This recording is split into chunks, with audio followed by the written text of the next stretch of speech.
தமிழக எதிர்க்கட்சித் தலைவரும், முன்னாள் முதலமைச்சருமான திரு எடப்பாடி பழனிசாமி அவர்களை மிக மோசமாக சித்தரித்து, அதாவது பச்சையா சொல்றேனே, இதில என்ன இருக்கு? வெளிப்படையா சொல்றதுல என்ன இருக்கு? பட்டாப்பட்டி அன்றாயரோட அவர காண்பித்து, சித்தரித்து, அசிங்கப்படுத்தி, ஒரு கேலி சித்திரத்தை திமுக ஐடி விங் அவங்க இத வெளிப்படுத்தியிருக்காங்க. இதில ஒண்ணும் ஆச்சரியப்படுறதுக்கு எதுவும் கிடையாது. ஏன்னா, இவங்க பல தலைவர்களை இப்படித்தான் இவர்கள் பேசியிருக்கிறார்கள் அப்படின்றதற்கு நீண்ட நெடிய கொடிய வரலாறு இருக்கிறது. காமராஜர் அவர்களையே எப்படி பேசியிருக்காங்க அப்படின்றத இத பாருங்க. 1970ல காமராஜரை எப்படி சித்தரித்திருக்கிறார்கள் அப்படின்றதையும் பாருங்க.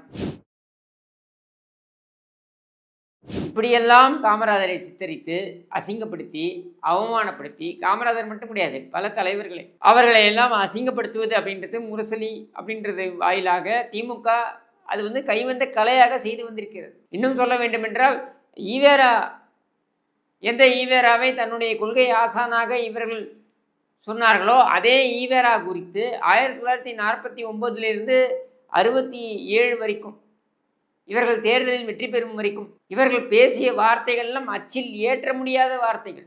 முக்கியமாக இந்த கருணாநிதி வகையறா. அப்படியாப்பட்ட ஒரு பின்னணியிலிருந்து வரக்கூடியவர்கள் தான் இவர்கள். ஆனால் எடப்பாடி பழனிசாமி ஒரு விவசாயி.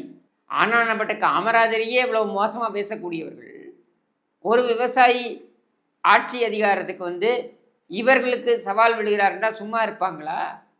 இப்படித்தான் சித்தரிப்பார்கள், இப்படித்தான் கேவலமாக சித்தரிப்பார்கள். இதுதான் திமுக.